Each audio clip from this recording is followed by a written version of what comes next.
Hello, ladies and gentlemen, and welcome to the Discriminating Gamer.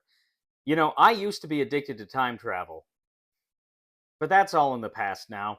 Ladies and gentlemen, today we're going to go ahead and take a look at Ice and Idols from Inside Up Games.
In Ice and Idols from Inside Up Games, 2 to 4 players take on the roles of various adventurers, tomb raiders, as they're going into this ice temple in the quest for idols.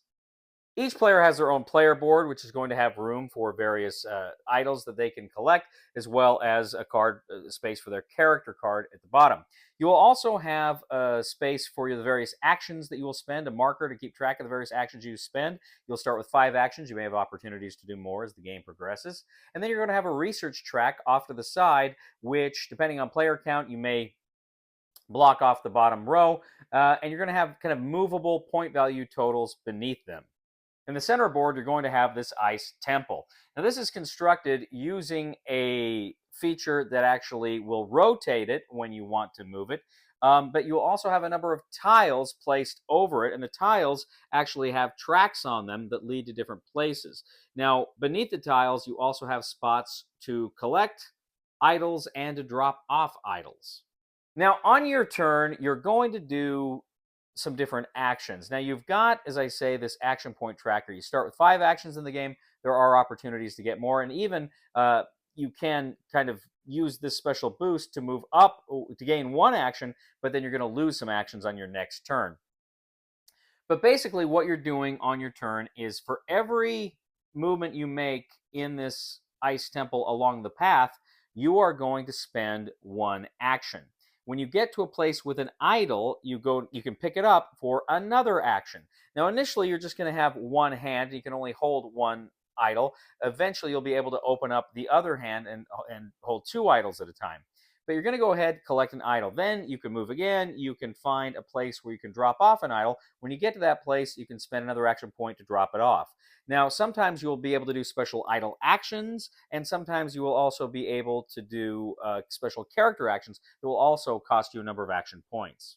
Now, whenever you drop off an idol, you can do one of 2 things. You can place it in the appropriate place on your player board, which will unlock certain abilities for you, like opening up that second hand. Or you can actually return it to the supply and place one of your cubes on the appropriate idol part of the research track. Now, as you're doing this, certain things may happen. It may tell you to do certain things above that space. And one of the things you'll see frequently that it tells you to do is draw an event card. Now, these event cards may have you do different things. It may have you rotate the board. It may have you move some of the spaces on the board or do other funky and important things. Sometimes it'll just have you do nothing, chill.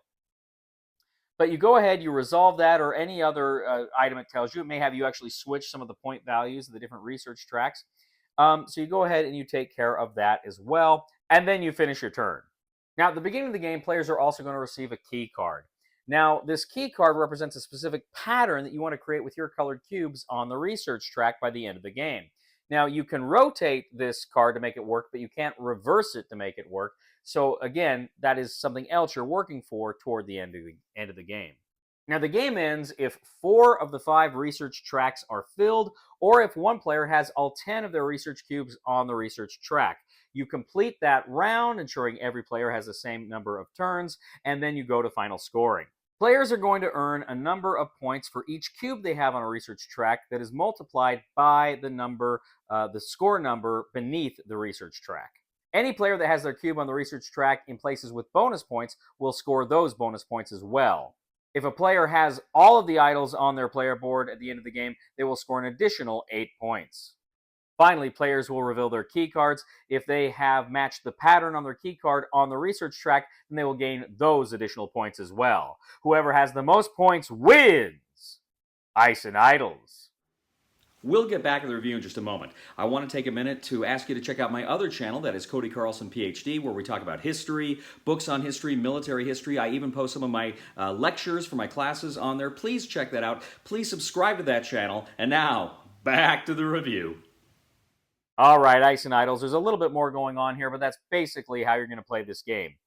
Now, I've got to tell you, first of all, this track is supposed to rotate smoothly, but in the copy I was sent, which is a preview copy, somehow it doesn't work right, and we couldn't get it to spin. I have been assured by Inside Up Games that the actual retail copies will have the appropriate ability to make it spin. So we actually, as you can see in this game, we actually physically picked it up and rotated it, which worked fine. It was not a big deal, but just know that is something that was unique to our experience, and your experience will differ. Now, the game is very interesting. It kind of reminded me in a sense of Tesoro, in which you are kind of moving along the paths. Here you're spending points to move along the paths. You're spending points to pick up the idols, to drop them off, and then to do other funky and interesting things with the idol powers or character power. And then there's also some good choices here in how you spend those idols. Do you want it on your board? Do you want to spend it for the research? So there's some interesting tension there, particularly at the beginning of the game, where you want to get those idols filled, but you also want to get research on the board. What's interesting here too is the way the board changes, not just with the rotation, but also because the where the idols are, that doesn't change, but your relation to them does as the board rotates. But also too, some of the tiles themselves will change. The temple is collapsing, so you'll be removing tiles throughout the game, so you won't have access to certain parts of the board during certain turns. And that's all very interesting. I really enjoyed that aspect of the game as well. As we're playing it, I think we all enjoyed, that is to say, I think Ray and Chris enjoyed these aspects of the game as well. We did, however, kind of find that the game box says it's 60 minutes. Now, in our first game that we were playing, it took us about 2.5 hours to complete the game. And it's not that the rules are particularly difficult or whatever, but there is a massive amount of AP in this game because you're trying to make the best of the situation you've got. You don't know exactly where the board's going to be when it comes back around to you, so you don't even know if you're moving toward an objective that you'll be closer to it when the time comes, which can be frustrating. And that in and of itself was not a game killer. But the fact that it did take so long was disappointing. Now, certainly more plays, you'll probably speed it up. But honestly, this is a game I can't see you getting past something of an AP issue here, because there is so much you got to consider on your turn about what you want to do with all of your actions. There's always something to do, but again, finding where you want to move. And I should point out, if ever you're completely trapped from where you need to be, you can just teleport somewhere, but then you lose all your action points. So it's not, there's a cost to it, and it's much more efficient to try to get there naturally. I liked the game. I thought the game was fun. We all did, but we all kind of felt like it wore out its welcome. I don't think this is an hour game. It's going to be a longer game. I think conservatively 90 minutes. I think you may even be looking at closer to 2 hours for most games of this. And I just don't know that there's enough there to sustain it for me for that long. This is a fun game. I'm glad I played it. I just don't know that it's one I'm going to be coming back to because of its length. So with all this factored in, I'm going to go ahead. I'm going to give Ice and Idols a 5 out of 10 on the Cody scale. It's a fun game. If somebody wanted to play it, I'd certainly play it, but it's not one I think I'm going to be keeping in my collection. Probably going to donate this one.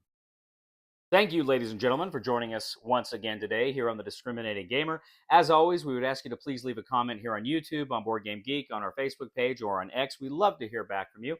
We would ask you to please like this video and subscribe to our channel. That really helps us out. We would also ask you to check out my other channel, that is Cody Carlson PhD, where I talk about military history and books on history, fun things like that. I even post some of my lectures on there. I would humbly ask you to click on that channel and subscribe to it as well. And also, too, if you really do like the kind of content we bring to you here on The Discriminating Gamer, I would humbly ask you to click on the Super Thanks button and leave a tip. You know, I have a friend who's colorblind. To him, apples are yellow. That's bananas. Please somebody help me on my feet again. And I don't know where I'm going, and I don't know where I've been.